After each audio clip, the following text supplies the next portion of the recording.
Assalamualaikum warahmatullahi wabarakatuh. Pada pertemuan kali ini kita akan membahas materi tentang iman kepada kitab-kitab Allah, yaitu Al-Quran sebagai pedoman hidup. Yang pertama yaitu tentang pengertian kitab itu sendiri. Kitab menurut bahasa berasal dari bahasa Arab, yaitu dari kata kataba yaktubu kitaban yang artinya adalah tulisan. Sedangkan kitab menurut istilah yaitu kitab adalah kumpulan tulisan firman Allah yang berupa lembaran-lembaran yang disusun menjadi bentuk sebuah buku.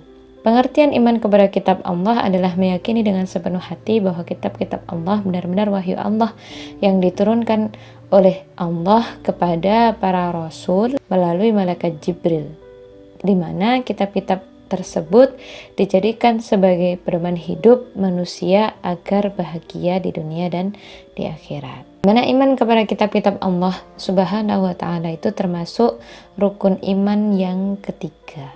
Nah, kitab yang dimaksud tersebut adalah kitab yang berisi tentang peraturan, ketentuan, perintah, dan juga larangan yang dijadikan sebagai pedoman bagi umat manusia. Dan kitab-kitab Allah tersebut diturunkan kepada manusia pada masa yang berlainan. Nah, jadi diturunkan untuk manusianya itu dalam masa yang berbeda-beda, sebab disesuaikan dengan situasi dan keadaan tersebut. Dan semua kitab tersebut berisi tentang ajaran pokok yang sama, yaitu mengesahkan Allah atau berisi tentang ketauhidan, ya.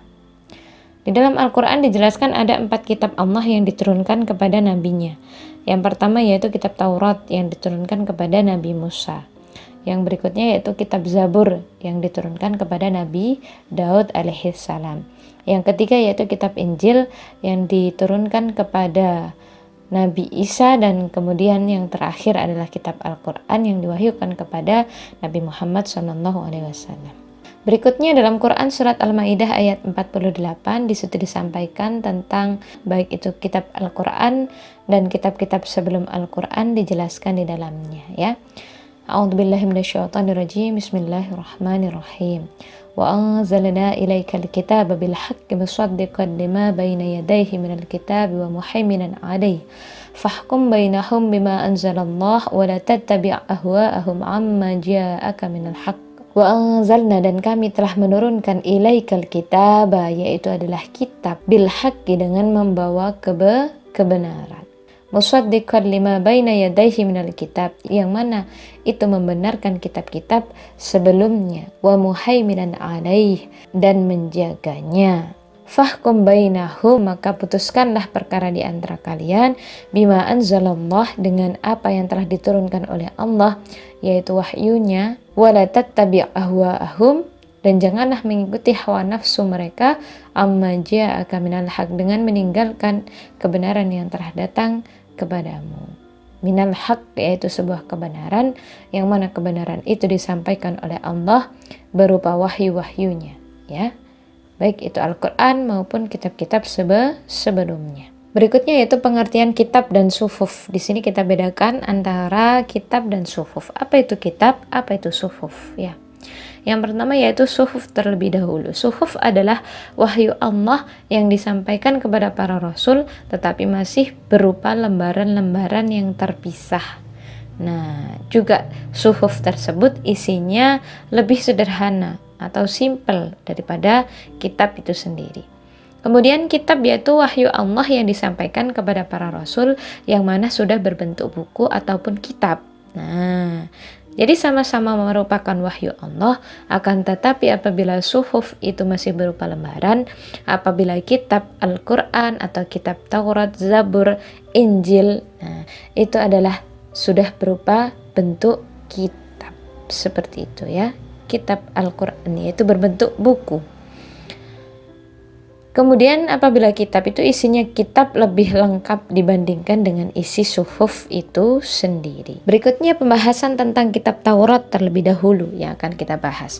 Kata Taurat itu berasal dari bahasa Ibrani, diturunkan kepada Nabi Musa di Bukit Tursina atau Gunung Sinai, ketika Nabi Musa beribadah sebagaimana yang telah dilakukan oleh nabi-nabi sebelumnya, sebagai pedoman dan petunjuk bagi kaum Bani Israel. Hal ini sesuai dengan Quran surat Al-Isra ayat 2. Nah, di situ disampaikan bahwa diturunkannya kitab Taurat itu kepada Nabi Musa untuk kaum Bani Israel itu sendiri, petunjuk bagi mereka, ya. Isi pokok kitab Taurat itu dikenal dengan 10 hukum perintah Tuhan, yang mana di situ berisi tentang larangan dan juga perintah yang sesuai dengan kondisi saat itu, yang mana itu memang teruntuk bagi Bani Israel itu sendiri.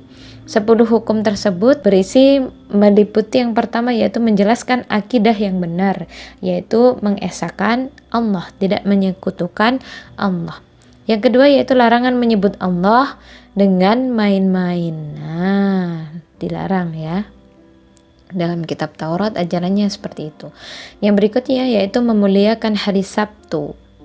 Yang kemudian menghormati kedua orang tua atau birrul walidain, berbakti kepada kedua orang tua. Kemudian larangan mencuri, larangan membunuh manusia atau membunuh sesama manusia ya.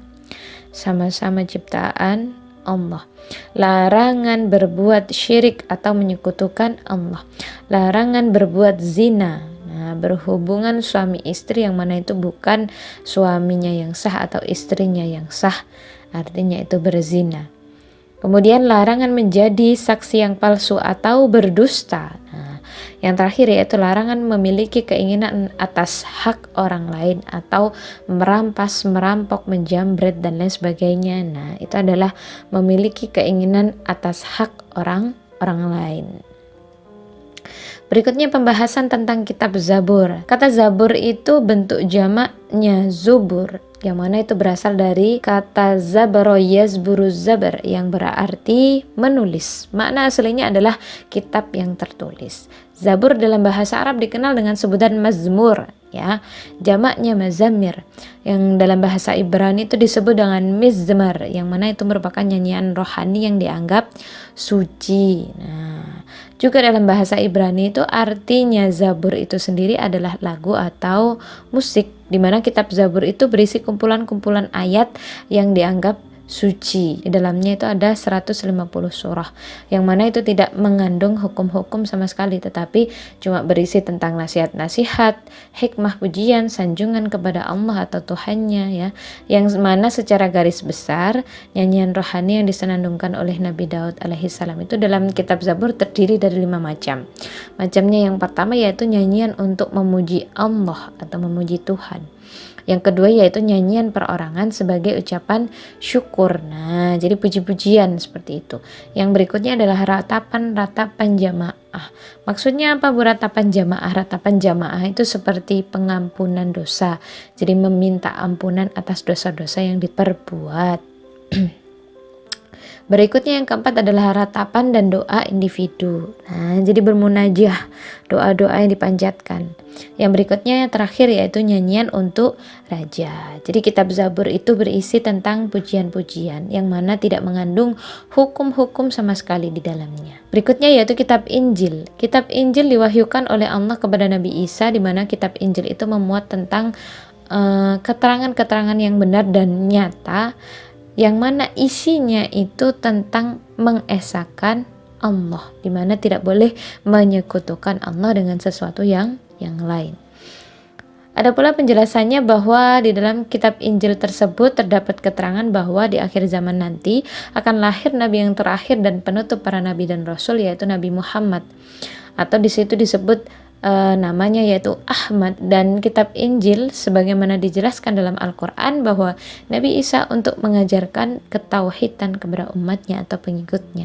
Jadi isi sesungguhnya dalam kitab Injil itu adalah tentang ketauhidan, akidah, yang mana di situ diperintahkan untuk mengesahkan Allah dan tidak boleh menyekutukan Allah atau Tuhannya. Sama halnya dengan kitab Taurat, kitab Injil itu sudah mengalami perubahan atau penggantian yang dilakukan oleh campur tangan manusia. Nah, mengalami perubahan itu sendiri, akhirnya ada beberapa versi ya kitab Injil yang ada sekarang itu, yang dimana di dalamnya itu memuat tentang kehidupan dan sejarah hidup Nabi Isa itu sendiri. Jadi versinya itu ditentukan menurut versi penulisnya. Makanya macam-macamnya itu ada Matius, Markus, Lukas, Yahya dan lain sebagainya. Ada satu lagi versinya yaitu versi Injil Barnaba. Nah, jadi ada bermacam-macam ya. Dan di situ terkandung dalam Quran surat Al-Hadid ayat 27, di situ dijelaskan bahwa diwahyukannya kitab Injil itu kepada Nabi Isa, yang mana bunyinya adalah tsumma qaffayna ala atharihim birusulina wa qaffayna bi Isa bin Maryam wa atainahul Injil. Jadi di situ disampaikan, kemudian kami susulkan rasul-rasul kami mengikuti jejak mereka, dan kami susulkan pula Isa putra Maryam dan kami berikan Injil kepadanya. Jadi dijelaskan di situ dalam Quran surat Al-Hadid ayat 27 tentang diturunkannya atau diwahyukannya kitab Injil kepada Nabi Isa alaihis salam. Berikutnya yaitu kitab Al-Quran. Kitab Al-Quran ini diturunkan kepada Nabi Muhammad melalui malaikat Jibril dalam kurun waktu kurang lebih 23 tahun, 22 tahun, 2 bulan, 22 hari, yang mana terdiri atas 30 juz, 114 surah, 6.236 ayat, 74.437 kalimat, dan 325.345 huruf. Yang mana wahyu pertamanya adalah surah Al-Alaq ayat 1-5 yang diturunkan pada malam 17 Ramadan tahun 610 Masehi, tepatnya di Gua Hira, di mana Rasulullah itu beruzlah. Dan dengan diterima wahyu pertama itu, diangkatlah Nabi Muhammad menjadi seorang rasul, yang mana adalah manusia pilihan Allah yang diberikan wahyu yang untuk disampaikan kepada umatnya untuk membenarkan kitab-kitab sebelumnya. Al-Quran diwahyukan kepada Nabi Muhammad untuk menghapus sebagian syariat yang tertera pada kitab sebelumnya dan melengkapinya dengan tuntunan sesuai perkembangan zaman. Maka dari itu Al-Quran itu adalah kitab Allah yang terakhir yang diturunkan, di mana sebagai pelengkap yang mana juga membenarkan kitab-kitab sebelumnya, menghapus sebagian syariat dan menambahkan beberapa yang lain. Kitab suci terlengkap yaitu Al-Quran yang berlaku bagi semua umat manusia hingga akhir zaman, maka manusia tidak perlu meragukannya sesuai dengan Quran surat Al-Baqarah ayat 2. Dzalikal kitabu la raiba fih hudal lil muttaqin. Di mana kitab Al-Quran ini tidak ada keraguan padanya, petunjuk bagi mereka yang bertakwa. Jadi tidak ada keraguan-raguan di dalamnya. La raiba fih, tidak ada keraguan sedikit pun di dalamnya. Maka jangan ragukan Al-Quran. Berikutnya adalah isi Al-Quran itu sendiri. Yang pertama yaitu mencakup tentang akidah atau keimanan. Yang kedua yaitu mencakup tentang ibadah. Yang ketiga yaitu mencakup tentang akhlak seorang hamba. Nah, akhlak yang baik, akhlak kepada Allahnya, akhlak kepada sesamanya, akhlak sebagai khalifah untuk menjaga buminya. Yang berikutnya yaitu muamalah, yaitu hubungan manusia dengan sesama manusia, berisi tentang muamalah. Yang berikutnya yaitu kisah para nabi dan rasul, orang-orang soleh dan orang-orang yang ingkar. Al-Quran juga memuat tentang itu. Yang terakhir yaitu semangat mengembangkan ilmu pengetahuan. Berikutnya yaitu nama-nama lain Al-Quran. Di sini ada 5 ya. Al-Huda, Al-Furqan, Asy-Syifa, Adz-Dzikr, dan Al-Kitab. Al-Huda yaitu petunjuk bagi seluruh umat manusia. Jadi Al-Quran adalah sebagai petunjuk. Yang berikutnya yaitu Al-Furqan, di mana Al-Quran adalah sebagai pembeda antara yang baik dan buruk. Yang ketiga yaitu Asy-Syifa, yang mana Al-Quran itu sebagai penawar atau obat penenang hati. Yang keempat yaitu Az-Dzikr, di mana Al-Quran itu dijadikan sebagai peringatan adanya ancaman dan balasan Allah. Yang terakhir yaitu Al-Kitab, yang mana Al-Quran adalah firman Allah yang dibukukan. Jadi ada 5 macam nama-nama lain Al-Quran. Berikutnya yaitu keistimewaan Al-Quran. Yang pertama yaitu sebagai petunjuk bagi umat manusia sampai akhir zaman. Yang kedua yaitu sebagai informasi bagi nabi dan rasul terdahulu.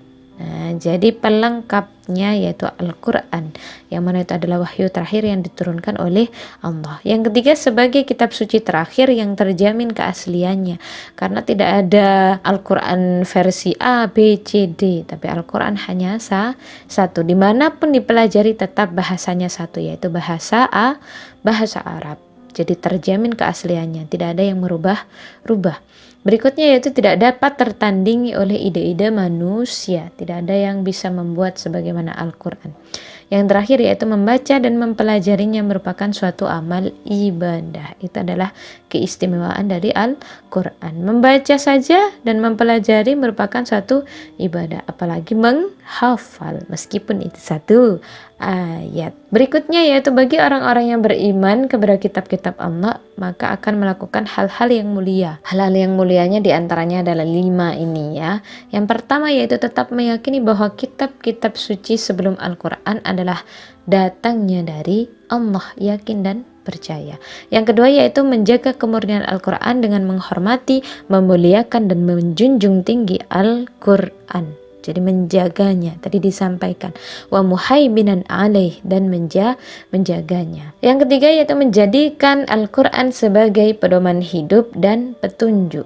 Jadi dijadikan sebagai pedoman hidup bagi manusia. Itu adalah bagi orang-orang yang beriman kepada kitab Allah.